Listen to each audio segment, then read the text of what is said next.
இதுக்காக நாங்கள் துபாயிலேருந்து வந்திருக்கிறோம். ஆனால் இந்த செருப்பு பிஞ்சு தான் மிச்சம், எல்லாம் உள்ள வேஸ்ட்டு. இந்த சீசனே வேஸ்ட்டாக தான் ப்ரோ இருக்குது. யாருமே ஆட மாட்டுறாங்க, என்ன பண்ணுறாங்கன்னு தெரில. பால் ஃபுல்லாக ஒயிட்டில் போடுறாரு, ஃபுல்லாக ஒயிடு 4 போகுது. இவரெல்லாம் வந்து ஒரு போலர்னு கூப்பிட்டு வந்து வச்சுருக்கிறாங்க, என்ன பண்ணுறதுனே தெரில. இதில் வர இது சிஎஸ்கேக்கே தெரிஞ்சு போச்சுன்னு நினைக்கிறேன். 20,000 வித்த டிக்கெட் எல்லாமே இப்போ 2,000 ரூபாய்க்கு விற்றுட்டு வந்து உள்ள ஃபுல்லாக காலியாக இருக்குது. எல்லாருக்குமே தெரிஞ்சு போச்சு. பேட்டிங் நல்லா இருக்கு ப்ரோ. அவங்களுக்கு பேட்டிங் இருக்குது, டீம் இருக்குது, கேப்டன் இருக்காரு. தோனி மாதிரியே நானே கேப்டன் யங்கர் ஜென்ரேஷன் சான்ஸ் தரேன்னு சொல்லிட்டு அவரே கேப்டனாக இருக்கலாமா சொல்லுங்கள். இந்தியன் டீமில் சேவாக உட்கார வச்சார், சச்சினை உட்கார வச்சார். ஆனால் ரோஹித் சர்மா, ஹர்திக் பாண்டியா ஆட விடுறாரு, ராஜாத் பத்திரார் கோலிக்கு கேப்டன்சி கொடுக்குறாரு.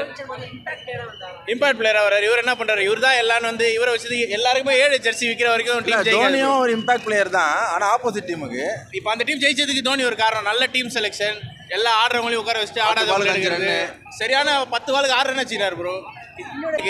கேப்டன்சி மாற்றினா நல்லா இருக்கும். இவங்கெல்லாம் ஃபர்ஸ்ட்லேருந்தே பண்ணியிருக்கலாம், ஒரு 3-4 மேட்ச்லேயே பண்ணியிருக்கலாம்.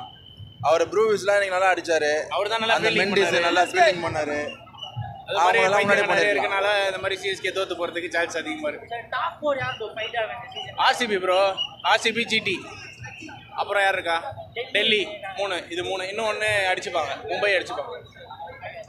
ஐபிஎல் சீசன் கொஞ்சம் டல்லாக தான் போயிட்டு இருக்கு. ஸோ எதிர்பார்த்த டீமெல்லாம் பார்த்தீங்கன்னா வந்து டவுனில் இருக்காங்க. சுமாராக பெர்ஃபார்ம் பண்ணுற டீம்லாம் டாப்பில் இருக்காங்க. இந்த ஐபிஎல்லில் கொஞ்சம் மாறி வந்திருக்கு. ஸோ கம்மிங் இயர்ஸில் வந்து இதை மாறுமான்னு கொஞ்சம் நம்ம செக் பண்ணி பார்க்கலாம். இன்னும் நிறையா வந்து ஆஃப் தான் முடிஞ்சிருக்கு, மீதி ஆஃப் இருக்குது. ஸோ நம்ம ஆல்ரெடி அவுட்டு தெரிஞ்சு போச்சு. ஸோ மீதி இருக்க கொஞ்சம் டீம்ஸ்லாம் எந்த மாதிரி பெர்ஃபார்ம் பண்ணுறாங்க அதை பொறுத்து தான் வந்து டேபிள் சான்ஸ் ஆகுன்னு நினைக்கிறேன். வழக்கம் போல் டிசி குவாலிஃபைடு, குஜராத் குவாலிஃபைடு. இப்போ போட்டியை பார்த்தீங்க அப்படின்னா ஆர்சிபி, மும்பை இந்தியன்ஸ்க்கு தான் நடுவில் ரொம்ப போட்டி நடக்குன்னு நினைக்கிறேன். அந்த 4th பிளேஸ் பிடிக்கிறதுக்கு கண்டினியூஸாக 5 மேட்ச் ஜெயிச்சிருக்காங்க ப்ரோ.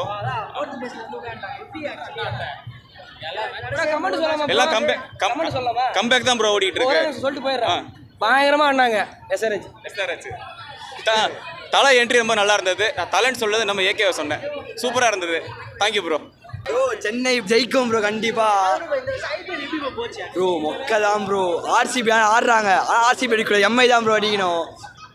எம்ஐ ஆறாவதுக்கு படிக்கிட்டோம், அடுத்த வருஷம் நம்மளும் ஆறாவதுக்கு படிப்போம் ப்ரோ. 3rd பிளேஸ் ப்ரோ, இப்போ தான் 4th பிளேஸு. எப்படி ப்ரோ நம்ப முடியல ப்ரோ. கம்பேக் தராங்க ப்ரோ, வெறியாக இருக்காங்க எல்லாம். ஆர்சிபி சொல்லவே முடியாது ப்ரோ, நல்லா ஆடுறாங்க. ஆனால் அவங்க ஜெயிக்கக்கூடாது. சென்னை ஒன்று, சென்னை இல்லை மும்பை, அவ்வளோதான் bro. DC bro, GT, RCB, MI. Punjab இல்லைனா யாராவது வந்து போவாங்க. ஜிடி எனக்கு இருக்குன்னு தோணுது ப்ரோ.